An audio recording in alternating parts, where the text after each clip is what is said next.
जैसा सपने में देखा बिल्कुल वैसा ही ध्यान करते समय आंखों के सामने देखा। एक मंदिर, विशाल मंदिर, जिसके बनते ही गांव के हर आदमी के जीवन में सुख समृद्धि की वर्षा हो। मेरी आप लोगों से यही विनती है कि हाथ खोल कर दान करें, भगवान के काम में कंजूसी ना करें।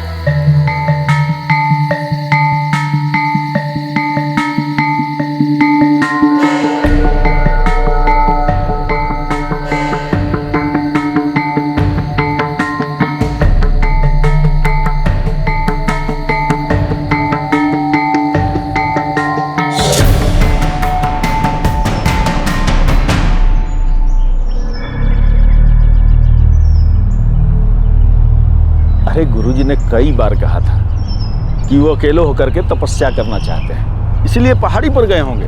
पहाड़ी पर? उधर तो रोज मैं बकरियां चराने जाता हूँ, लेकिन पिछले 7 दिनों से मैंने गुरुजी को वहां नहीं देखा, और आज भी नहीं देखा। देखो, गुरुजी पर हम लोग को फालतू में शक नहीं करना चाहिए। वो कहीं ना कहीं तपस्या कर रहे हैं, और तपस्या खत्म होगी वैसे ही वापस आ जाएंगे। चलो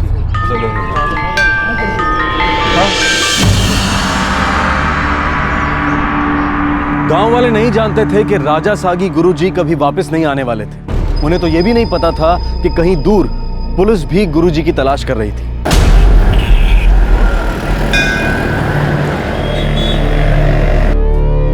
ये 3 और पहले के 3 नंबर सभी स्विच ऑफ है। सर पक्का कोई झोल है। इस गुरुजी का कुछ पता नहीं, आता कहां से जाता कहां है किसी को पता नहीं, मानो हवा में गायब हो जाता। निकम, ऐसा तो नहीं कि कोई हमारे साथ गेम खेल रहा है?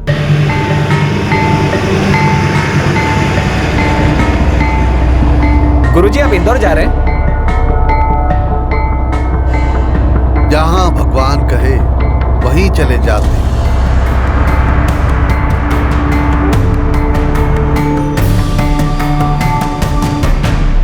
गुरुजी का कुछ पता नहीं चल रहा था। पुलिस को कुछ पता नहीं चल रहा था कि गुरुजी कहां गया है और वो कहां होगा। लेकिन पुलिस गुरुजी को क्यों तलाश रही थी?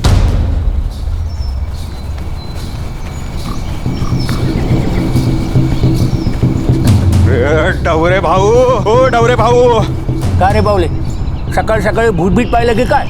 ओ भाऊ, तुम्हारी वो खोली, उधर कुछ गड़बड़ है। कैसी गड़बड़? एकदम गंदा बास आ रहा है घर के अंदर से, और दरवाजा बाहर से बंद है।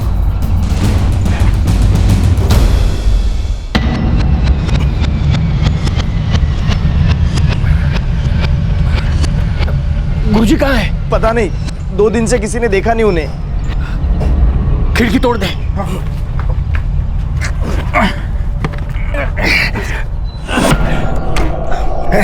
तोड़ने के लिए कुछ ले गया?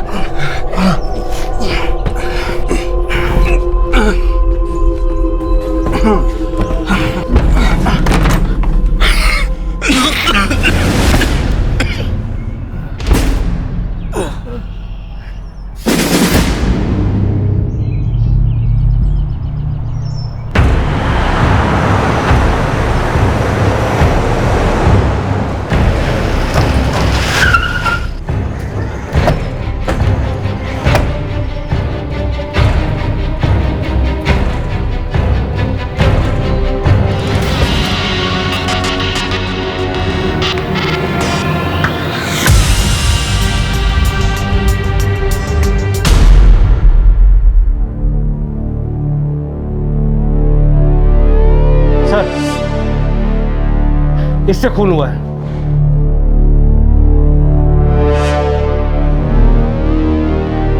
ये गुरुजी कौन है और नाम क्या है उसका? राजा सागी गुरुजी। इस वक्त कहाँ है? पता नहीं साहब, 2 दिन से किसी ने देखा नहीं उन्हें। तूने कहा तू जानता है ना इन दोनों को? हाँ साहब, ये रोहिणी है, अपने अमरदेव की बेटी। ये अमरदेव कौन? मजदूर है साहब, यही पास ही में कंस्ट्रक्शन साइट पे काम करता है। जा बुला के ले गया उसको। जी साहब। साहब, भाड़े के कागज पत्र तो नहीं बनवाए थे। क्यों? गुरुजी को खोली ऐसे ही भाड़े पर दे दी थी। साहब, गुरुजी संत आदमी थे, एकदम साधु पुरुष, बूढ़े थे। 2 महीने पहले वो मेरे घर पे आए थे। गुरुजी, आप कहाँ से हो? कहीं से नहीं और सब जगह से भी हमारा कोई घर नहीं है। पता नहीं यहाँ कितने दिन रहूंगा, बस कुछ दिनों के लिए रहने का ठिकाना मिल जाए।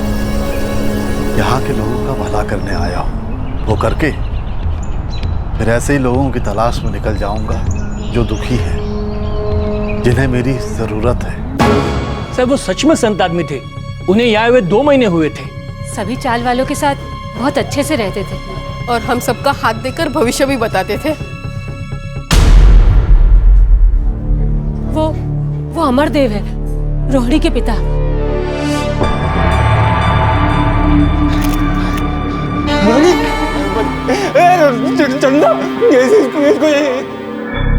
सर ये अमरदेव कुछ बोलने की हालत में नहीं है। जरूर इस गुरुजी का ही कुछ झोल है। तो यहाँ किसी के पास उस गुरुजी की फोटो भी नहीं है।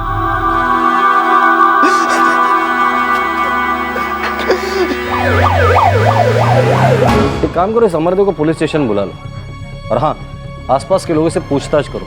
किसी न किसी को कुछ न कुछ तो जरूर पता होगा। वो गुरुजी यहाँ अचानक आया कैसे और ये सब करके गायब भी हो गया। किसी ने तो देखा सुना जरूर होगा।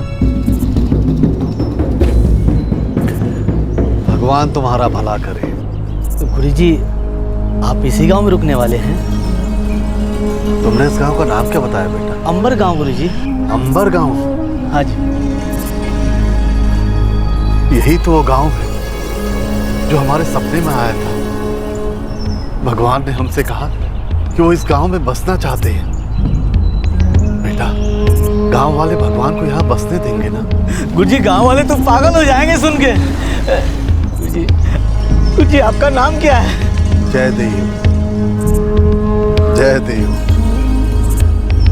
जय देव। इनको बहुत जोर से मारा है और इस लेडी के ब्लड में भी अल्कोहल के ट्रेसेस मिले हैं। घर में भी हमें 2 बियर की बोतल और एक देसी दारू की बोतल मिली। हाथापाई के कोई निशान नहीं है। इसका मतलब इनको नींद में ही मारा गया है। और बॉडी जिस तरह से सड़ चुकी है, लाश जिस तरह से सख्त है, उसे देखकर लगता है कि इनकी मौत करीबन 48 घंटे पहले हुई होगी। आज 15 तारीख है, मतलब ये सब 12 तारीख की रात या तो 13 तारीख के सुबह हुआ होगा। 13 के सुबह सुबह ही हुआ होगा, क्योंकि दोनों के पेट में पार्शियली डाइजेस्टेड खाना मिला है। मीन्स खाना खाने के कुछ घंटों बाद। घर में भी हमें चावल और चिकन के कुछ पीसेस मिले और उस दिन के बाद से गुरुजी को भी किसी ने देखा नहीं।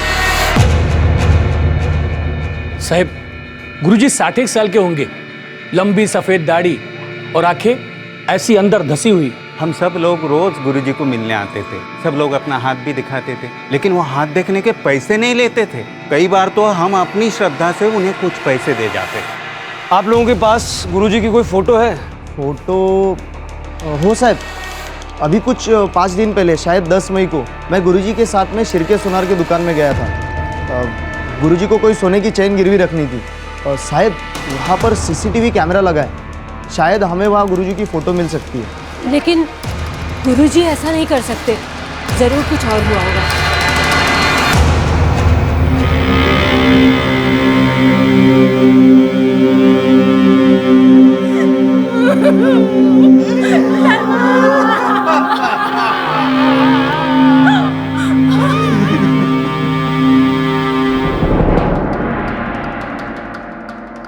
क्या हुआ साहब? आप गुरुजी के बारे में क्या पूछताछ कर रहे हैं? 2 खून हुए हैं गुरुजी के घर में, तब से वो गायब है। कुछ पता है इस गुरुजी के बारे में? नहीं साहब, नहीं पता। पर गुरुजी तो ऐसा नहीं कर सकते, वो तो एकदम संत आदमी है साहब। 5 दिन पहले यानी 10 मई को वो ये चेन आपके पास गिरवी रखने आया था। मुझे उस दिन का CCTV फुटेज देखना है। हाँ हाँ साहब, अभी दिखा देता हूँ, आ जाइए।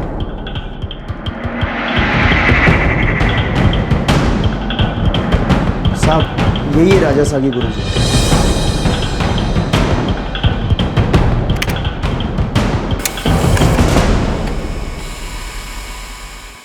साहिब, हम मजदूर लोग हैं। मैं और मेरी बीवी मजदूरी करते हैं साइट पे। रहने का ठिकाना भी नहीं है हमारे पास। जहाँ काम करते हैं वहीं रहते हैं। पास के बनोली गांव के हैं। तुम्हारी बेटी रोहिणी और उसकी बेटी चंदा इस राजा सागी गुरुजी के घर में क्या कर रहे थे? गुरुजी अकेले रहते थे साहब, और हमारी बेटी उनकी सेवा करती थी साहब। बहुत बुढ़े आदमी थे। हमारी उनके ऊपर बहुत श्रद्धा थी। वो बहुत दयालु थे, हमारी बहुत मदद करते थे। वो आदमी 2 महीने पहले यहाँ रहने के लिए आ गया। इन 2 महीनों में उसने ऐसी कौन सी दया दिखाई या कौन सी मदद की कि तुम्हारी बेटी रोहिणी उसके घर में उसकी सेवा करने चली गई, साथ में अपनी बेटी चंदा को भी लेके गई। फिर दोनों का खून हो गया और अब ये गुरुजी भी गायब।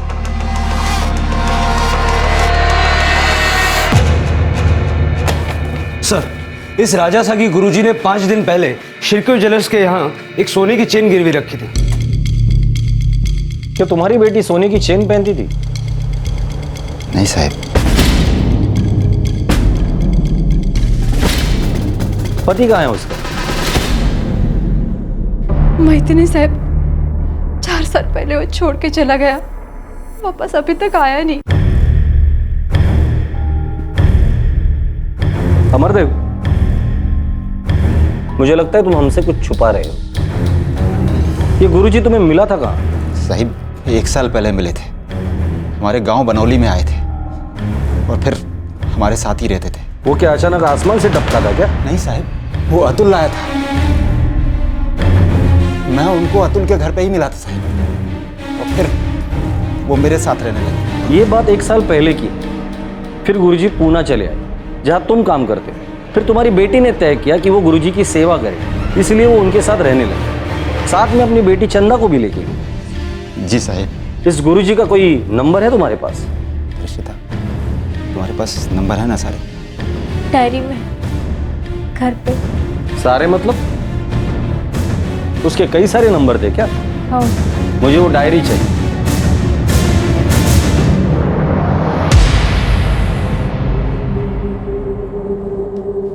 इस अतुल को पुलिस स्टेशन लेकर आओ। सर, गुरुजी की हर बात बेहद रहस्यमय लग रही थी। पुलिस को शक था कि गुरुजी का उन दोनों हत्याओं में हाथ है और कई फोन नंबर्स की वजह से शक और गहरा होने लगा। ये गुरुजी कौन थे, कहां थे और कहां से आए थे? पुलिस को उम्मीद थी कि अतुल से कुछ पता चलेगा, क्योंकि अतुल ही उसे बनौली लेकर आया था, जहां गुरुजी की मुलाकात अमरदेव से हुई। अमरदेव, जिसकी बेटी रोहिणी और नातिन चंदा का खून हो चुका था।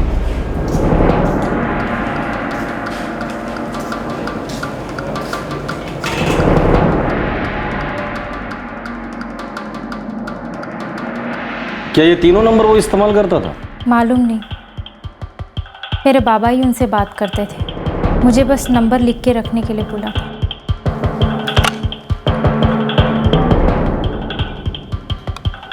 The number you have called is currently switched off. Please try it. The number you have dialed is currently unavailable. The number you have called is currently not reachable. एक भी नंबर नहीं लग रहा है, या तो बंद है या तो डिस्कनेक्टेड।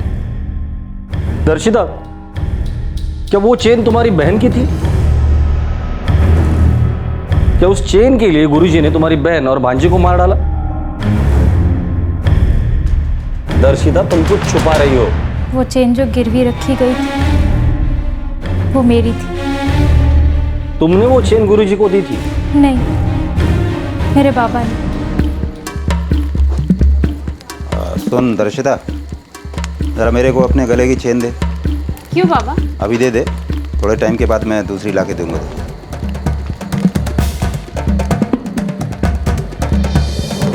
मुझे तो बाद में पता चला कि वो चेन मेरे बाबा ने राजा सागी गुरुजी को दी थी। तुम्हारे बाबा ये सारी बातें हमसे क्यों छुपा रहे हैं? मालूम नहीं साहब। दर्शिता, तुम्हारी बहन गुरुजी के साथ उनके घर में क्यों रहने लगी थी? वो गुरुजी की सेवा करती थी जब वो हमारे साथ बनौली में रहते थे। फिर 8 महीने बाद गुरुजी यहाँ आ गए तो वो उनकी सेवा करने के लिए उनके घर चली गई। गुरुजी को लगा कि एक औरत उनके घर में रह रही है, ऐसा जानकर लोग तरह तरह की बातें करेंगे, इसीलिए उन्होंने मेरे बाबा से कहा कि वो ताई से शादी करना चाहते हैं। वो दोनों शादीशुदा थे? हाँ।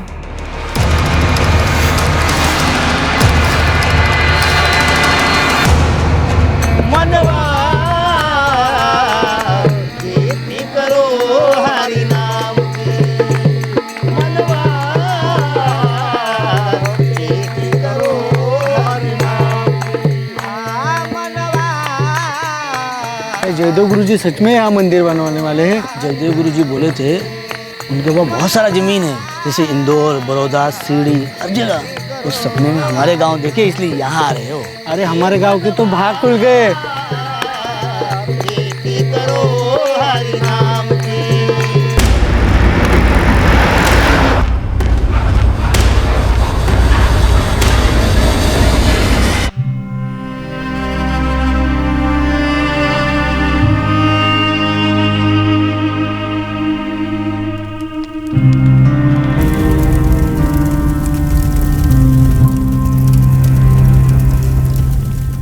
साहब मुझे नहीं पता राजासा के गुरुजी कहाँ है। तू ही इस गुरुजी को बनौली गांव लेके आया था।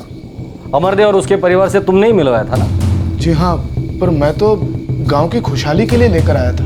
अमरदेव उनका भक्त हो गया था और वो चाहता था कि गुरुजी उसके घर पे ही रहे। साहब मुझे पता नहीं ये सब कैसे हो गया, और वो गुरुजी और अमरदेव की बेटी के बीच क्या चल रहा था ये मुझे नहीं पता साहब। ये गुरुजी कहाँ से था और गया कहाँ है वो? पता नहीं। तुम उसे कहाँ से लाए थे? मैं एक बस में मैं उनसे मिला था।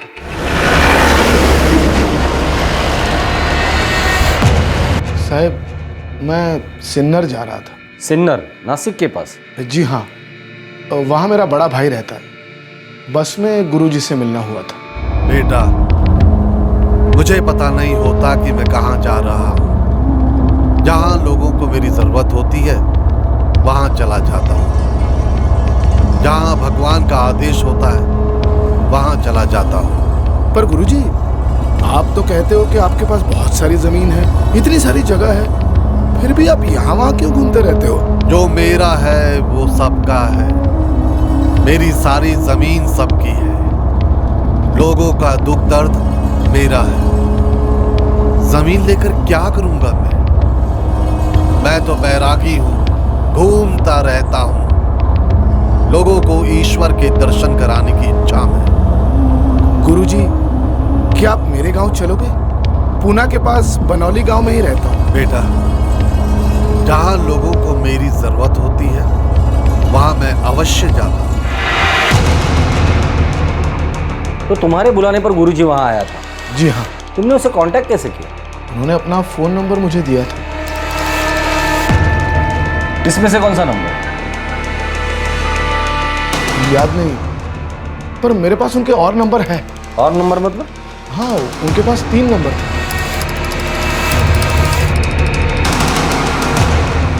ये रहे। The number you have called is currently switched off.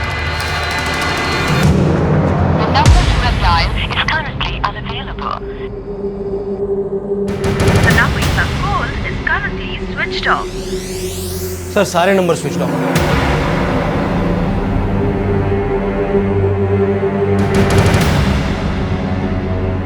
ये गुरुजी का झोल क्या है? पता नहीं साहब, अमरदेव से मिलवाने के बाद गुरुजी से मेरी ज्यादा बातचीत नहीं हुई। अमरदेव को पता, मैं समझ नहीं पा रहा हूं कि ये सब कैसे हो गया। गुरुजी ऐसा कैसे कर सकते हैं? वो तो साधु आदमी है साहब। ठीक है, जा सकते हो।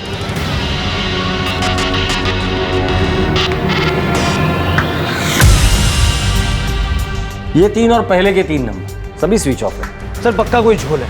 इस गुरुजी का कुछ पता नहीं, आता कहां से जाता कहां है किसी को पता नहीं, मानो हवा में गायब हो जाता है। निकम की ऐसा तो नहीं कि कोई हमारे साथ गेम खेल रहा है? सर मैं सारे नंबरों की डिटेल्स निकलवाता हूँ, पर ये अमरदेव तो हमारे साथ कोई खेल नहीं खेल रहा। मुझे भी उसी पर शक हो रहा है।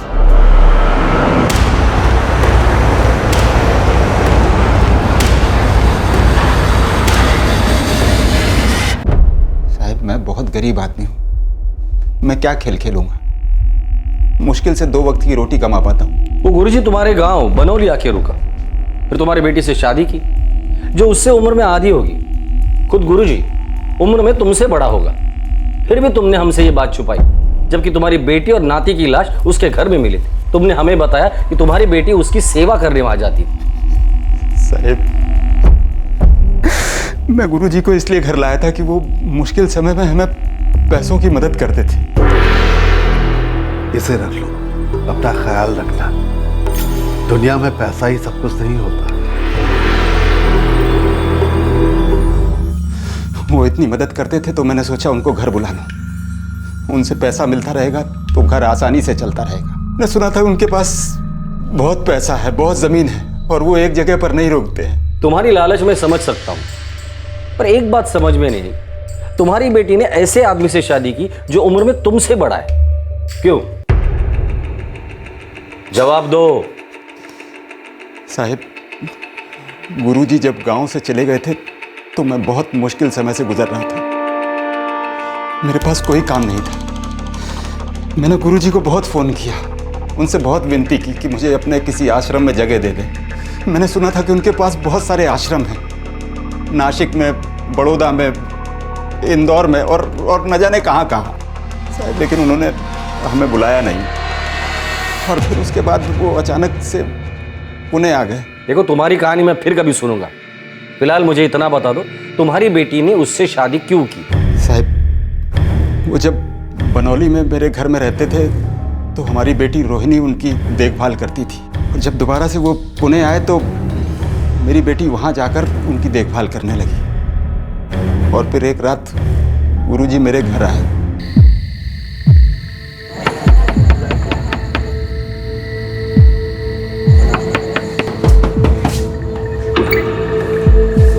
अरे गुरुजी, आप आइए, अंदर आइए।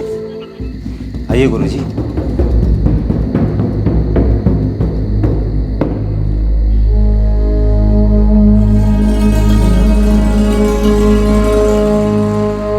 अमरदेव, रोहिणी अक्सर हमारी सेवा करने हमारे घर आती। गुरुजी, वो आपकी भक्त है। और जब वो हमारे घर आती है तब लोग तरह तरह की बातें करते हैं, हमें अच्छा नहीं लगता है। गुरुजी, मैं कुछ समझा नहीं। रोहिणी लंबे समय से हमारी सेवा कर रही है, इसीलिए हम उससे शादी करना चाहते हैं।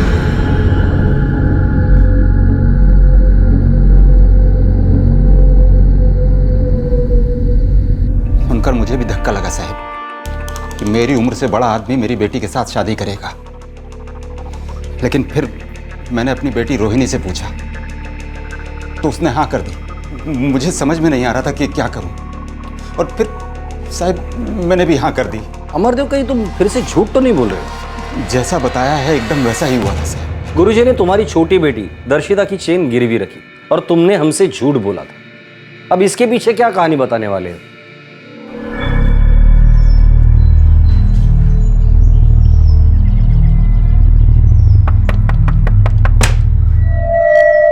नमस्ते गुरुजी। अमरदेव, पैसा तो मेरे पास भी नहीं है। गुरुजी, बहुत मुश्किल हालात से गुजर रहा हूँ, कुछ मदद कर दीजिए। मैंने कहा ना, मेरे पास तुम्हें देने को कुछ भी नहीं है। ऐसा मत कीजिए, आप तो बहुत बड़े आदमी हैं, आपके पास किस चीज की कमी है? अमरदेव, तुमको भी पैसा चाहिए और मुझको भी। मेरे पास मेरे भक्तों को फोन करने के लिए फोन में रिचार्ज कराने के लिए पैसे भी नहीं है। अब उनसे फोन करूंगा तभी कुछ होगा। दर्शिता के गले में एक सोने की चेन है, तुम उसे ले आओ, मैं उसे गिरवी रख दूंगा। जो भी पैसा आएगा आधा तुम रख लेना, आधा मैं। जैसे ही मेरे भक्तों का पैसा आ जाएगा मैं उसे छुड़ा लूंगा। मैंने गुरुजी की मदद से चेन गिरवी रखी थी और आधा पैसा तुमने रख लिया। ये नाटक क्या है? कौन है ये गुरुजी? राजा सागी गुरुजी। मुझे सिर्फ इतना ही पता है। मुझे क्या पता था कि वो मेरी बेटी और नातिन का खून कर देगा। उनका खून गुरुजी ने किया है या तुमने? साहिब, आप एक बात बताओ, मुझे अपने बच्चों का खून करके क्या मिलेगा? ये सब उस गुरुजी का किया हुआ है। अब मुझे क्या पता था कि वो ऐसा करना चाहता? मुझे तो उस पर पूरी श्रद्धा थी साहब। धीरे धीरे सच सामने आने लगा कि गुरुजी एक पाखंडी धोखेबाज था जो लोगों को अपने जाल में फंसाता था। पर अभी तक ये नहीं पता चला था कि वो था कौन, कहां का रहने वाला था और अभी कहां था। और वो आश्रम, वो जमीन जो उसने दावा किया था कि उसकी थी, क्या वो सच था?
सर ये गुरुजी तो एक नंबर का फ्रॉड लग रहा है। बड़ोदरा, नासिक, इंदौर सब जगह पता करवाया, ना ही इसका कोई आश्रम है और ना ही इसको कोई जानता है। और वो 6 फोन नंबर्स सबके सब अलग अलग नाम से लिए गए थे। पहला सिम था विजय भांगे का, जो कोल्हापुर का है। दूसरा सिम था मुंबई के पास विरार के रहने वाले उदित मांद्रे के नाम। तीसरा सिम था रमेश शर्मा के नाम पर, जो भोपाल का रहने वाला। चौथा सिम था योगेश भाटे, नासिक। पांचवा विजेंद्र विश्वास, इंदौर। और छठा था पीके नारायण, बेंगलोर।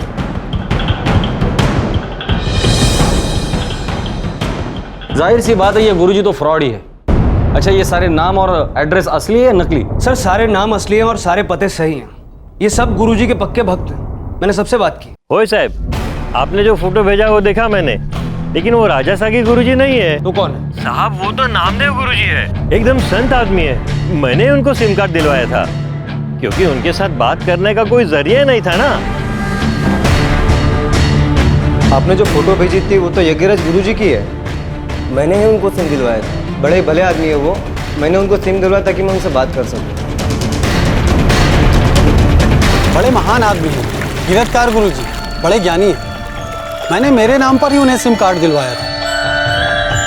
आपको जरूर कुछ गलत फहमी हुआ है। उनका नाम तो श्री सार्थक गुरुजी है। मेरे घर में उनका फोटो लगा है। मैं रोज सुबह शाम उनके पाँव छूता हूँ साहब।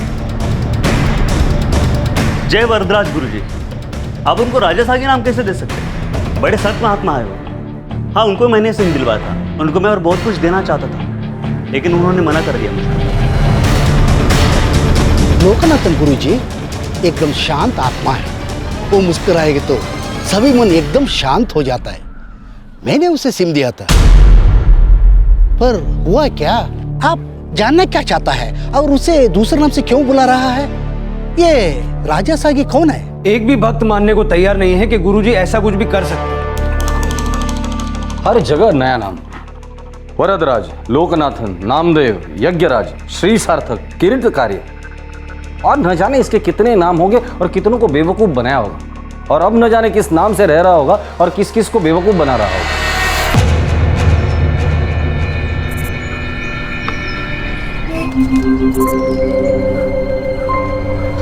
लीजिए गुरुजी।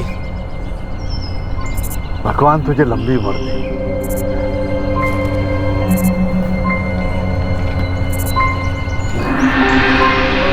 बेटा, मेरा छोटा सा काम करोगे? कहिए ना गुरुजी, काम हो जाएगा। हम इधर उधर भटकते रहते हैं। हमारे न जाने कितने भक्त जो हमसे बात करना चाहते हैं, अपना दुख दर्द बांटना चाहते हैं। मैं कहाँ हूँ ये जानना चाहते हैं। तो मेरे लिए एक सस्ता सा मोबाइल और सिम कार्ड लाकर दोगे मुझे? क्या बात कर रहे हैं गुरुजी, आप हमारे लिए इतना कुछ कर रहे हो। आपके लिए मोबाइल सिम कार्ड क्या है? आज ही लाके दूंगा गुरुजी।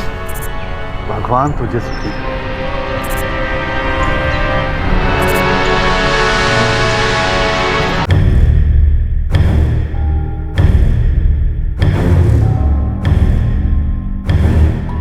सर इन सारे भक्तों के अलावा एक और भक्त है जिसने इसको सिम कार्ड दिलवाया था। उसका नाम है अनुभा, सूरत गुजरात से। और इस गुरुजी ने इन सारे नंबरों से उससे बात की। ये अनुभा कौन है? भक्त है, कहती है कि गुरुजी उसके लिए पिता समान है।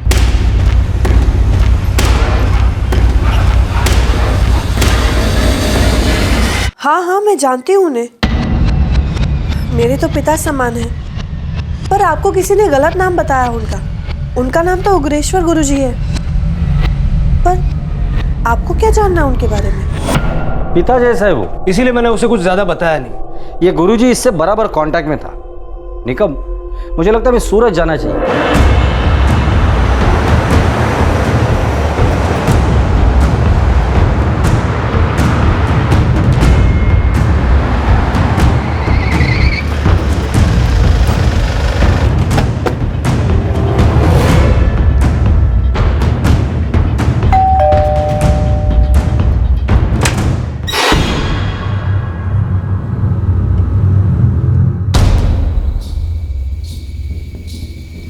आपने गुरुजी के बारे में जानने के लिए फोन किया था ना? ये देखिए। आपको जरूर कुछ गलतफहमी हुई है। ये उग्रेश्वर गुरुजी हैं। जो आपके पिता समान है। जी हाँ, पिछले 6 सालों से, जब से मैं उनसे यहाँ सूरत में मिली तब से। सूरत में कहाँ मिली थी आप उनसे? जी यही एक मंदिर है, बस वहीं पर।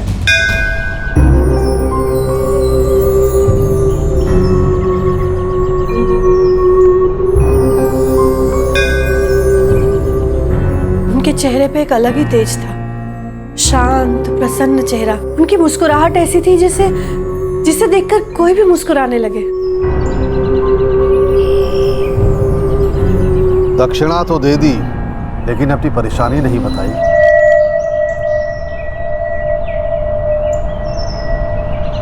जब तक तेरे चेहरे पे खुशी ना देख लूं, मैं ये दक्षिणा नहीं ले सकता। मुझे और मेरे बारे में कुछ भी जाने बिना गुरुजी को पता चल गया कि मैं किसी परेशानी में हूँ। 100 में से 80 लोग मंदिर में इसलिए जाते हैं क्योंकि वो परेशान होते हैं। और ये जानने के लिए किसी रॉकेट साइंस की जरूरत नहीं है कि आप किसी न किसी प्रॉब्लम से गुजर रही हैं। आप कहना क्या चाहते हैं?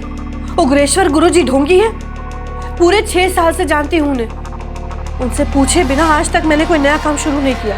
अच्छा लगा सुनकर। एक बार फोन लगा दीजिए ना उन्हें। वो बैरागी आदमी है, आज यहाँ तो कल वहाँ, हर जगह खुशियाँ बांटते फिरते हैं वो। चलो मान लिया, एक बार फोन तो लगा लीजिए। हम भी तो उनसे आशीर्वाद ही तो लेना चाहते हैं। मेरी उनसे 2 महीने से बात नहीं हुई है, कहीं यात्रा पर गए होंगे। उनके पास कोई फोन नहीं होता। भक्त उन्हें कोई फोन दे देता है तो उसी से बात कर लेते हैं और दोबारा उसे इस्तेमाल नहीं करते। ये क्या है? एक औरत और उसकी बेटी की बड़ी बेरहमी से हत्या की गई थी और आपके उग्रेश्वर गुरुजी इसमें शामिल है। ये नहीं हो सकता। उग्रेश्वर गुरुजी संत आदमी है। संत गुरुजी जिसके इतने नाम है कि नाम याद रखना मुश्किल हो जाता है।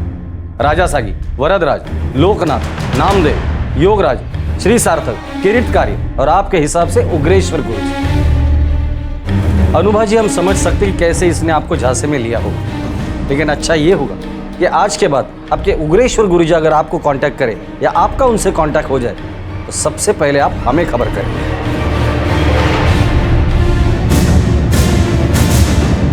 ये सारे गुरु लोग जो खुद अपने आप को संत महात्मा कहते हैं, इनके अंदर एक गुण तो होता है, ये बहुत आसानी से लोगों को अपने झांसे में लेते हैं और अपना भक्त बना लेते हैं। और ऐसे भक्त लोग उनको भगवान की तरह पूजने लग जाते हैं। इस गुरुजी का जुर्म तो सामने आ गया, अब ये पता करना है कि इसके पीछे कुछ और जुर्म के गड़े मुर्दे तो नहीं छिपे जब तक बाहर ही नहीं आए। हो सकता है सर, क्योंकि जब एक बात सामने आती है तो बहुत सारे राज खुलते हैं, और खास करके ऐसे गुरु लोगों के मामले में। इस गुरुजी को हमें जल्द से जल्द पकड़ना होगा, इसके पहले वो कोई बड़ा कांड न करे।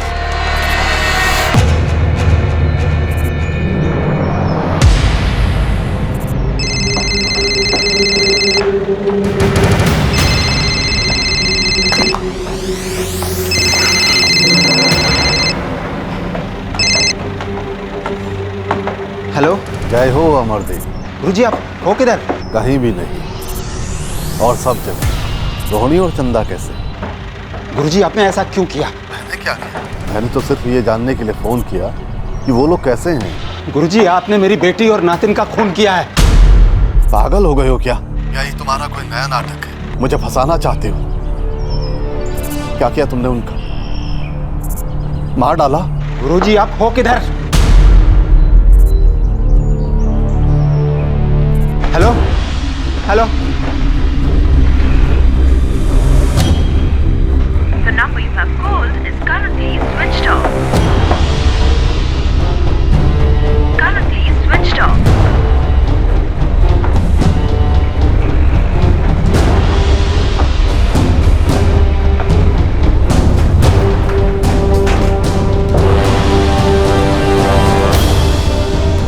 इसी नंबर से फोन आया था?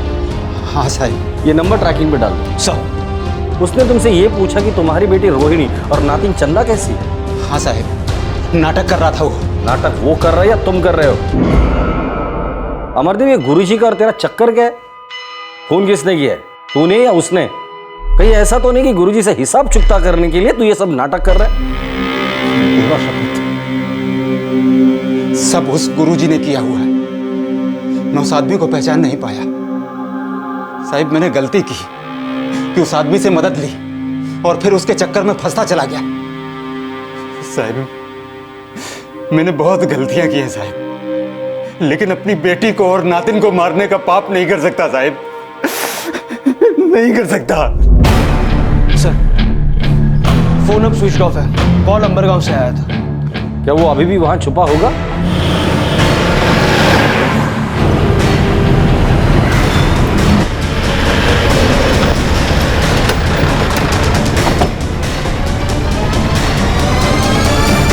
आप लोगों ने इसे कहीं देखा है?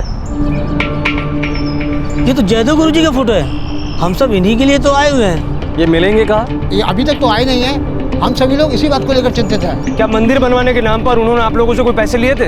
हाँ साहब, गुरुजी बोले थे कि उन्होंने सपने में मंदिर देखा था और वही मंदिर गांव में बनवाना चाहते हैं। कोई सपना वपना नहीं देखा था उसने। अपना सपना तुम लोगों को बेचकर पैसे लेकर भाग गया है वो। मिलेगा कहाँ?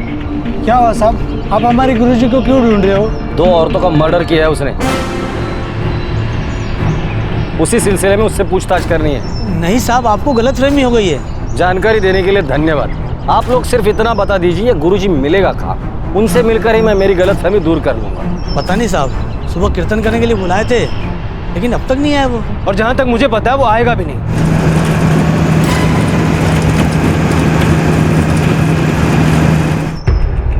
एक काम करो, उसका मोबाइल ट्रैकिंग पे डाल दो। हो सकता है अभी तक उसने सिम कार्ड निकाल कर फेंक भी दिया हो, और कोशिश करने में क्या जाता है। सर, ये आदमी हर जगह एक ही सपना बेचता है, एक ही तरीके से लोगों को अपने जाल में फांसता है। हर बार नया गांव, नए लोग, और इसको हर बार एक नया शिकार मिल भी जाता है। निकम, इस दुनिया में ऐसे लोगों की कमी नहीं है जो अपने फायदे के लिए कुछ भी कर सकते हैं, फिर चाहे वो आम इंसान हो या कोई फ्रॉड गुरुजी। किसी को भी भगवान बना लेते हैं। सर, अंबरगांव, वहां से नंदुरबार, फिर अकोला, बीच बीच में मोबाइल ऑन करता है फिर ऑफ कर देता है। अभी तक इसने कोई कॉल नहीं किया है, लेकिन लग रहा है कि ये लगातार ट्रैवलिंग में है। हो सकता है इन सारी जगहों पर इसने लोगों को पहले से ही फंसाया था, इसलिए वो रुक नहीं रहा है। लेकिन फिर भी इन सारी जगहों पे तुम नजर रखो, तो किसी नए शिकार की तलाश में होगा और कोई ना कोई निशान तो जरूर पीछे छोड़ेगा। सब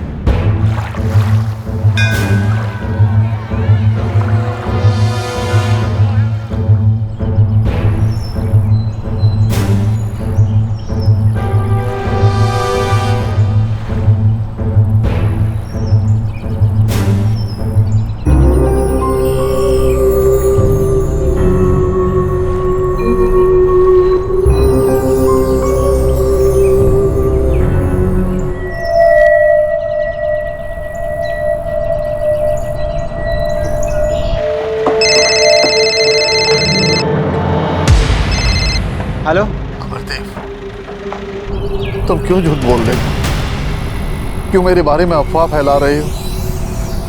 रोहिणी और चंदा कहाँ है? तूने उन दोनों का खून किया है और फिर भाग गया तू। देखता हूँ कब तक भागकर बचेगा। पुलिस एक ना एक दिन तुझे पकड़ ही लेगी। तूने 2 मासूमों की जान ली है, तू बचेगा नहीं।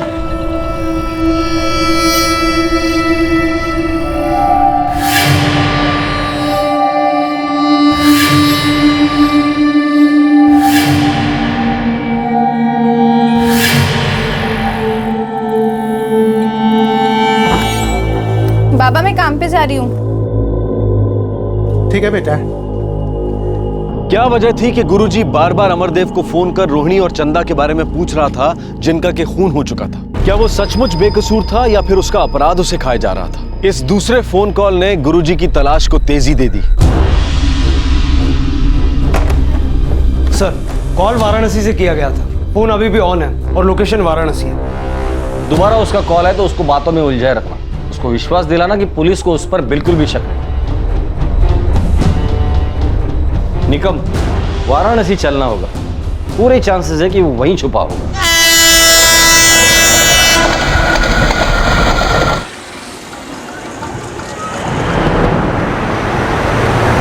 अगर वो गुरुजी वाराणसी में है तो जाहिर है किसी नए नाम से घूम रहा होगा, जो कि मैं पता नहीं। सर, उसका फोन स्विच ऑफ आ रहा है, लेकिन जब आखिरी बार लोकेशन चेक किया था तो वाराणसी ही था। तो साधु बनकर घूमता है। हो सकता है किसी न किसी साधु ने उसे देखा हो।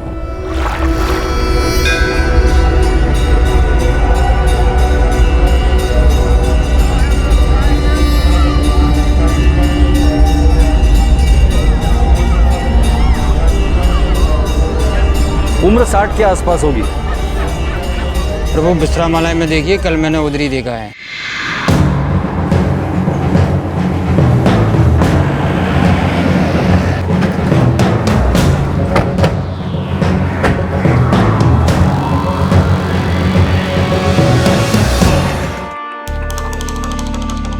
साहब यहाँ तो बहुत से साधु रुके हुए हैं, सभी बूढ़े हैं और सभी की दाढ़ी लंबी है।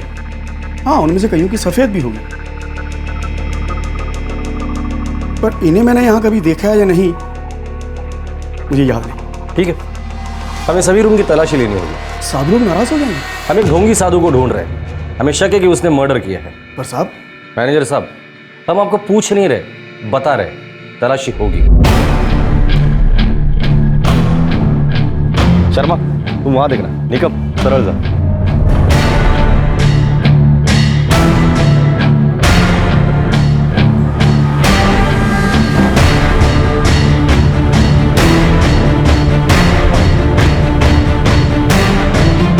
माफ करना बाबा।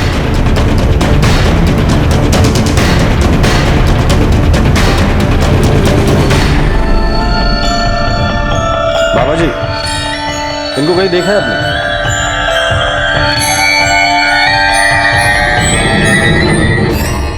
कहीं ऐसा तो नहीं कि यहाँ से निकल कर कहीं और चला गया हो सकता है सर, हमें कुछ और लोगों से पूछताछ करनी चाहिए।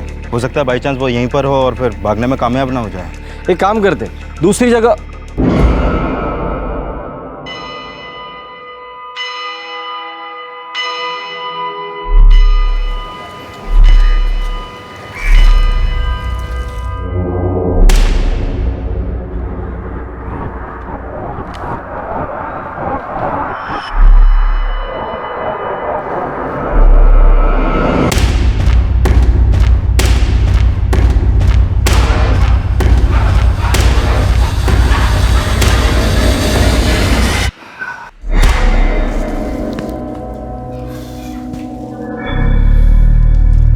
आओ बेटा, बोलो क्या चाहिए? फिलहाल तो तुम्हें हमारे साथ चलना होगा। कहाँ ले जाना चाहते हो बेटा? पुणे, जहां तुमने रोहिणी और चंदा का खून किया है।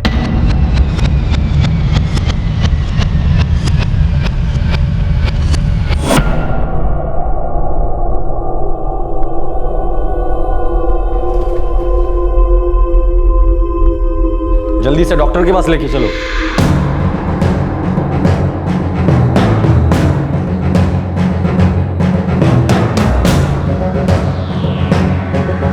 कहाँ लिए जा रहे हैं इनको? क्या किया है इन्होंने? देखिए, हम पुलिस वाले हैं और ये एक डबल मर्डर केस का मुख्य आरोपी है। हम लोग पूछताछ करने आए थे, तभी वो बेहोश हो गया। एक शांत आदमी पर तुम कैसे आरोप लगा रहे हो? देखिए, हम आरोप नहीं लगा रहे, सिर्फ पूछताछ कर रहे हैं। साहब, वो बूढ़े आदमी हैं, उनकी तबीयत ठीक नहीं है। पता है हमें, तभी तो उनको डॉक्टर के पास लेकर जा रहे हैं। लेकिन ऐसी अवस्था में आप इन्हें कैसे ले जा सकते हैं? देखिए, हम लोग पुलिस वाले और इस वक्त ड्यूटी पर है। अगर आप लोगों ने हमें रोकने की कोशिश की तो पूरी फोर्स बुलाकर आप लोगों पर कार्रवाई करूंगा मैं। देखिए, पहले हम गुरुजी को डॉक्टर के पास ले जाएंगे, इनकी तबीयत ठीक होगी, उसके बाद ही पूछताछ शुरू करेंगे। प्लीज हमारा रास्ता छोड़िए, हटिए सामने से। ठीक है।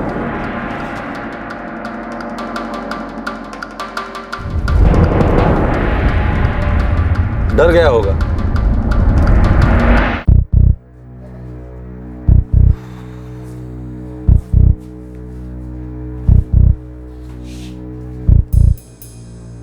ऑफिसला फोन करून कळवलं? कैसी तबीयत है? होश में आ गया वो? कुछ नहीं हुआ उन्हें, वो तो बिल्कुल ठीक है।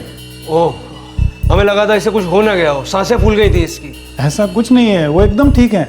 आप चाहें तो उन्हें पुणे लेके जा सकते हैं और चाहें तो पूछताछ भी कर सकते हैं। अच्छी एक्टिंग कर लेते हो। वैसे यहाँ किस नाम से रह रहे थे गुरुजी? नाम में क्या रखा है बेटा, जो देना चाहो दे दो। गुरुजी, आपके झांसे में हम लोग आने वाले नहीं हैं। कुछ कड़वे सवाल है जिनके जवाब आपको देने हैं। अब तक बहुत से भक्तों का भला किया ना तूने, अब तेरा भला हम लोग करेंगे पूना में।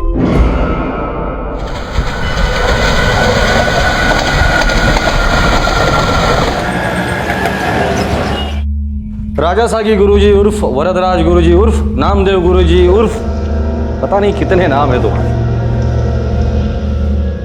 रोहिणी और चंदा को क्यों मारा? ये क्या हो गया तुम लोगों को?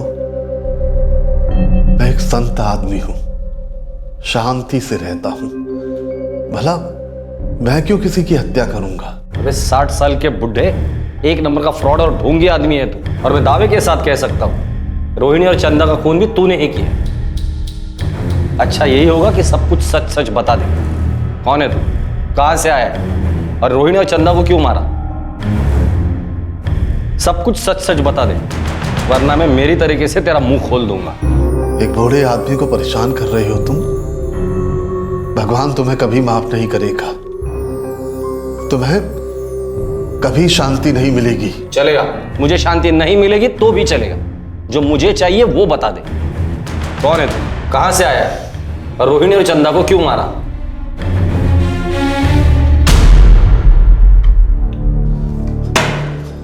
अब भी वक्त है तेरे पास, मुंह खोल दे, वरना बाद में बहुत पछताएगा तू।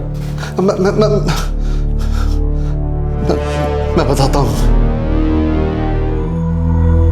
मैं बेलगांव का रहने वाला हूं। बोलते रहे, सुन रहा हूं मैं एक बहुत गरीब आदमी था। 2 वक्त की रोटी भी मुश्किल से जुटा पाता था। हालात इतने खराब हो गए कि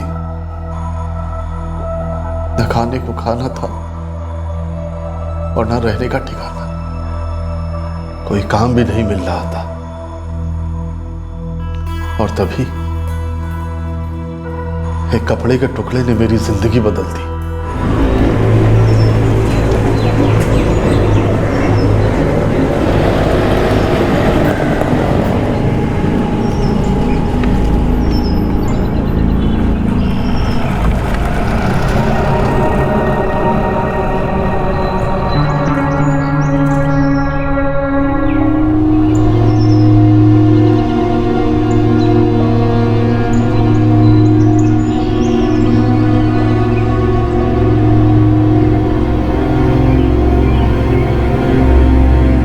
सोने की कोई जगह नहीं थी। मैं सड़कों पे ही सो जाता था। आते जाते लोग भिखारी समझकर पैसे फेंक जाते थे। उन्हीं पैसों से कुछ खा लेता था और भीख भी मांग लेता था। एक रात बहुत ठंड थी।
अच्छा, तू समझ गया था कि लोग तुझे अब साधु मानने लगे, और तू ये भी समझ गया था कि साधु बनकर रहने में ही तेरा फायदा है।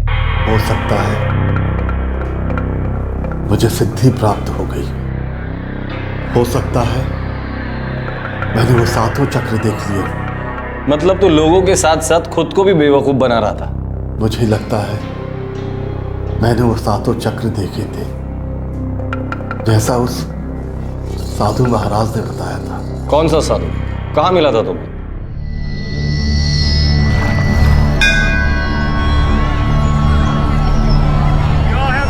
तेरे जीवन में बहुत संघर्ष है बेटा। और कितना संघर्ष गुरुजी, पूरी जिंदगी संघर्ष ही तो करता आया हूँ। खाने के लिए, सोने के लिए, जीने के लिए, कुछ और किया ही नहीं मैंने गुरुजी।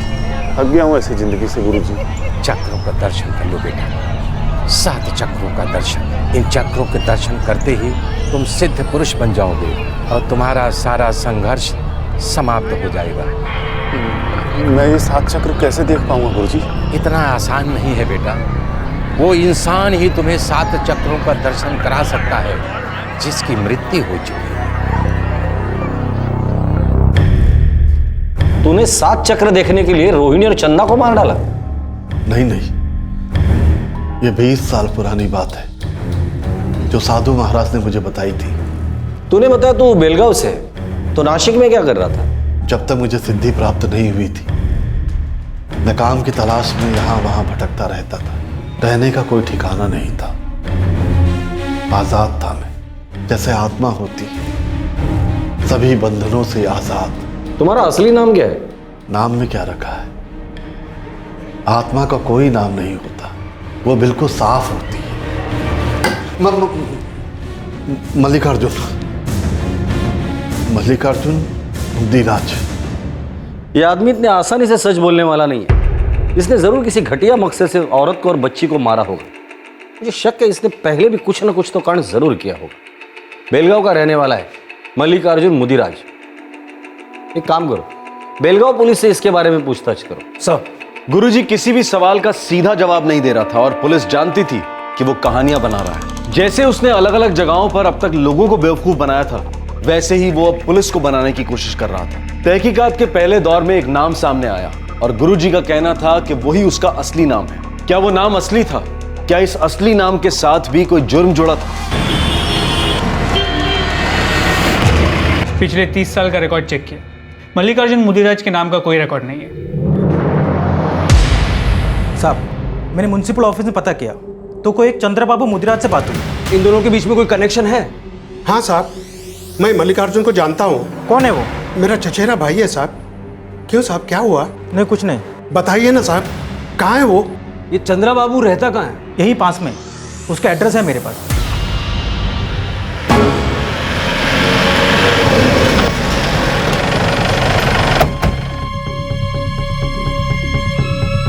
मल्लिकार्जुन कहाँ है? हमारी हिरासत में है। किया क्या उसने? वो साधु बन गया है। एक डबल मर्डर के सिलसिले में उससे पूछताछ जारी है। क्या? बाबा। अच्छा, ये मल्लिकार्जुन यहाँ से गया कब था और साधु बाबा कैसे बना? पता नहीं साहब, आखिरी बार मैंने उसे अक्टूबर 1993 में देखा था।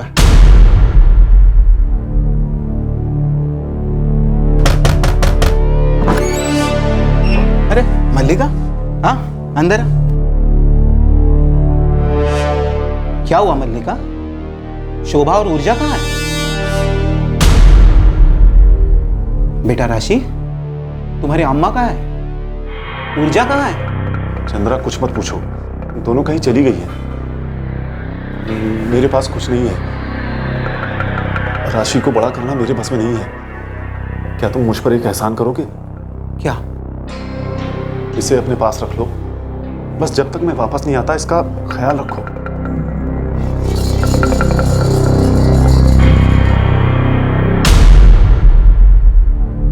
मल्लिकार्जुन कभी वापस ही नहीं आया। अब वो ऐसा दिखता है।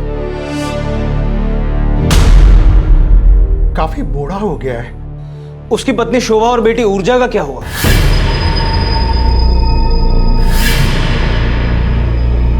पता नहीं साहब, उसने कभी कुछ बताया नहीं और राशि ने भी कुछ नहीं बोला। वैसे भी उस वक्त राशि सिर्फ 4 साल की थी।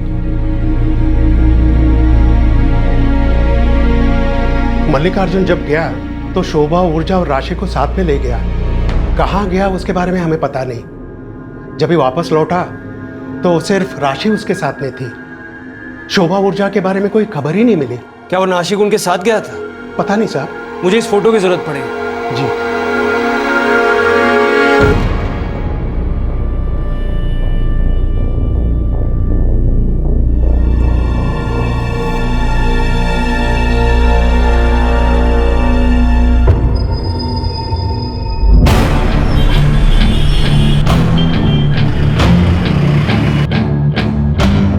बीस साल पहले की बात। तब ये मल्लिकार्जुन, जो अब ढोंगी गुरुजी बना हुआ है, नासिक आया था अपनी पत्नी शोभा और बेटियों ऊर्जा और राशि के साथ। बाद में उसकी पत्नी शोभा और बेटी ऊर्जा का कुछ पता नहीं चला। 20 साल पहले पुराने रिकॉर्ड्स चेक करने पड़ेंगे। मेरी पत्नी और बच्ची के साथ क्या हुआ पता नहीं। वो नासिक में उनके साथ ही रहता था ना? हाँ, वो मेरे साथ रहते थे, पर कहाँ चले गए पता नहीं। देख, झूठ बोलना बंद कर दे। तेरी बेटी राशि तेरे साथ थी और तेरी बीवी और दूसरी बेटी ऊर्जा का है, तुझे पता नहीं? यही सच है। मेरी पत्नी मेरी बड़ी बेटी को लेकर कहाँ चले गई पता नहीं। सर, एक केस है 20 साल पहले का, जो अभी तक अनसॉल्व्ड है। क्या केस? क्या शोभा और ऊर्जा, ये दो नाम इसमें शामिल हैं? जी हाँ सर। शोभा उम्र 30, ऊर्जा उम्र 5। दोनों की लाश गायत्री लॉज में मिली थी, मर्डर हुआ था। एक मिनट, ये शोभा है? ये उस वारदात की जगह का पंचनामा है। गायत्री लॉज के मैनेजर को इन दोनों की लाशें 27 अक्टूबर 1993 की सुबह मिली थी। अक्टूबर 1993, ये वही समय है जब मल्लिकार्जुन अपनी बेटी राशि को लेकर अपने चचेरे भाई चंद्रा बाबू से मिलने बेलगाम गया था। ओ गॉड, क्या हुआ सर? जरा ये पढ़ो।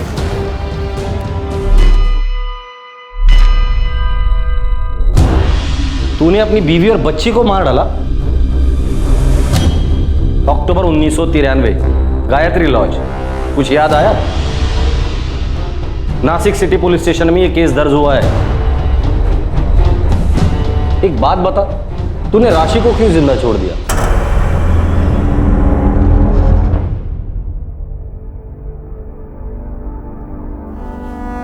क्या कहूँ बच्चों को, बच्चे खाना मांग रहे हैं। मैं क्या बोलूं शोभा, तुम तो मेरी हालत जानती हो। कहानी सुना के सुला दो उनको। मेरे पास पैसे नहीं है, कल लॉज का भाड़ा भी भरना है, पता नहीं वो कैसे दूंगा।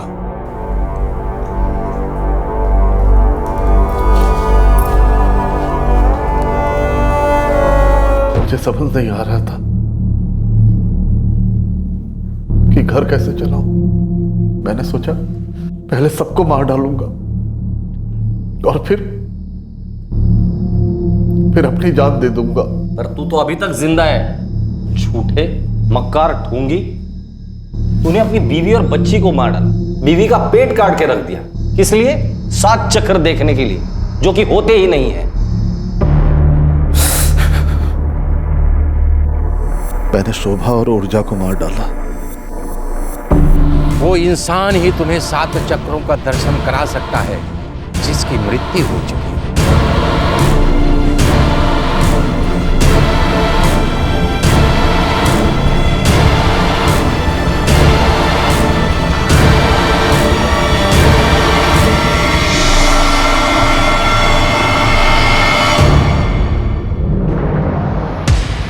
कमीना इंसान है तू।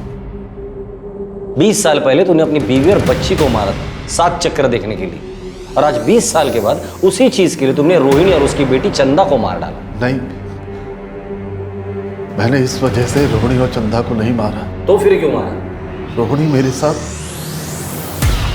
नैना जैसा बर्ताव करने लगी थी। अब ये नैना कौन है? मैं उससे सोलापुर में मिला था।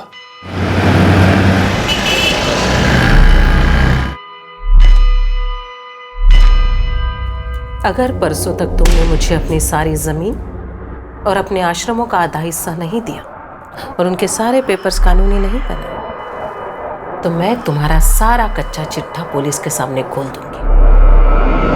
और हाँ, ये मत समझना कि मैं सिर्फ धमकी दे रही हूँ। देवा, मैं नैना से प्यार करने लगा था। वो मेरी एक भक्त की बेटी थी।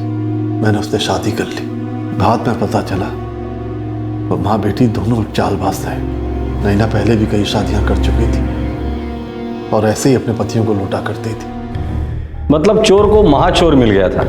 वो मुझसे पैसा चाहती थी, जमीन और आश्रम का आधा हिस्सा भी, जो कि तुम्हारे पास था ही नहीं। मैंने उसे ये बात बताई थी कि मेरे पास कुछ नहीं है।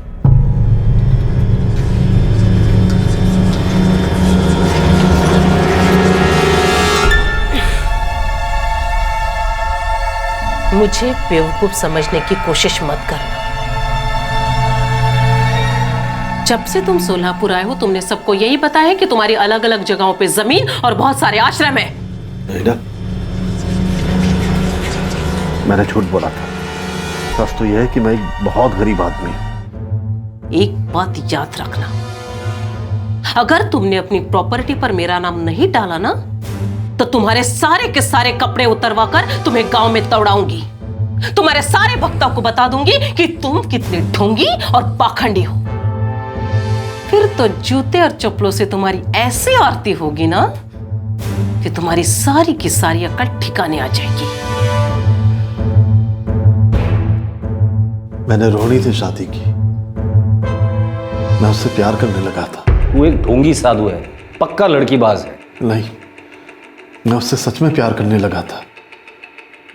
मैं उसकी बेटी चंदा को भी बहुत प्यार करता था, लेकिन रोहिणी भी नैना जैसी हरकतें करने लगी। धन्य है गुरुजी, धन्य है। तुम रोहिणी के साथ सोने के लिए उसको पैसे देते थे, फिर सारा मामला आसानी से दब जाए इसीलिए उससे शादी की। और वो भी चालाक, अपने ही स्वार्थ के लिए उसने तुमसे शादी की।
और नैना, उसे भी मार डाला?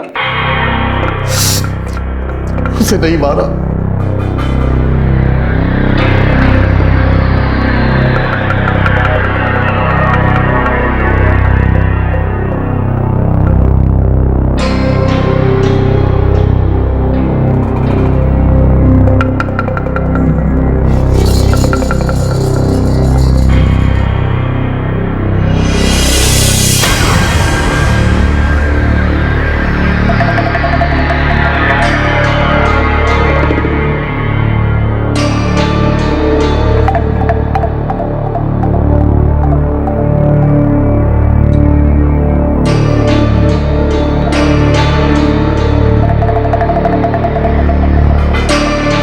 मैंने नैना को नहीं मारा, मैं वहां से भाग आया था।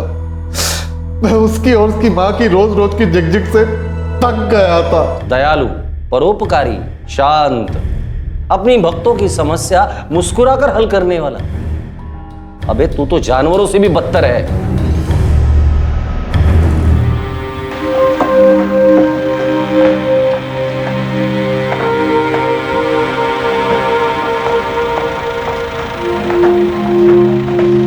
अमरदेव, बस लगा रहे, दिन की मजदूरी नहीं चाहिए क्या? बैठा रहेगा तो कौन तुझे पैसे देगा?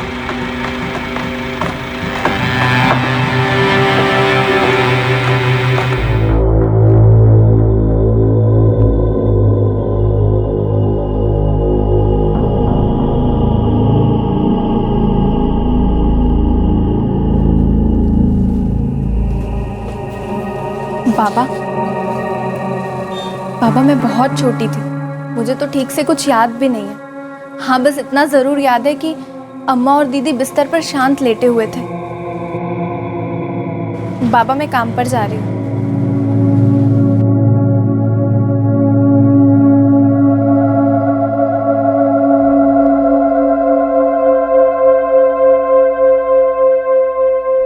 मल्लिका अर्जुन मुदिराज फिलहाल न्यायिक हिरासत में है।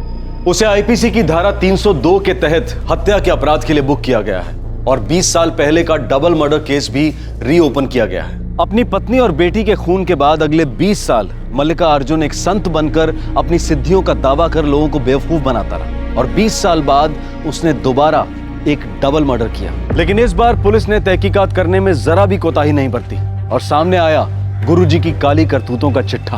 अजीब बात यह है कि अलग अलग नामों से लोगों को बेवकूफ बनाने वाले इस गुरुजी की सच्चाई जब सामने आई तो उसके भक्तों में से कोई भी ये मानने को तैयार नहीं था कि वो गुरुजी नहीं बल्कि एक फ्रॉड है। सभी उसके दयालु होने, उसके भले इंसान होने की दुहाई दे रहे थे। मल्लिका अर्जुन उसके अपने शब्दों में गरीब आदमी था और उसे एक साधु ने सिद्धि प्राप्त करने के लिए एक मृत शरीर में 7 चक्र देखने की सलाह दी हम ये कतई नहीं कह रहे कि हर साधु एक फ्रॉड है, हर किसी को एक ही रंग में रंगना बिल्कुल गलत होगा, पर हम ये जरूर कहना चाहेंगे कि हर इंसान मुश्किल समय में, दुख के, तकलीफ के, संघर्ष के दौर में, पैसे की, कामयाबी की तलाश में, वक्त और हालात से ऊपर उठने की कोशिश में कहीं कोई सहारा ढूंढता है, इलाज ढूंढता है। और ऐसी ही परिस्थितियां हम में से कई लोगों को दिव्य शक्तियों का सहारा लेने के लिए मजबूर कर देती हैं। ऐसे लोग उनके शिकार हो जाते हैं जो चील की तरह नजर गड़ाए होते हैं, अपनी दैवीय ताकतों का दावा करते हैं और मजबूरों की मजबूरियों का फायदा उठाते हैं। अलग अलग किस्म के होम हवन, चमत्कार कर देने वाला पत्थर, दान करो तो पाप से मुक्ति, भूखे को खाना खिलाओ तो कर्मों के अकाउंट में इजाफा और किस्मत बदलने के नुस्खे देने वाले नीम हकीमों की कमी थोड़ी है इस दुनिया में। आपसे फिर मुलाकात होगी क्राइम पेट्रोल दस्तक में एक और नए केस के साथ। तब तक अपना ख्याल रखें, सुरक्षित रहें और याद रखें, मुसीबत के समय अपने परिवार, अपने दोस्तों, अपने प्रियजनों और अपनी अंदरूनी शक्ति पर ज्यादा विश्वास रखें। जय। इस तरह के और भी एपिसोड देखने के लिए हमारे चैनल को सब्सक्राइब करें और बेल आइकन दबाना ना भूलें।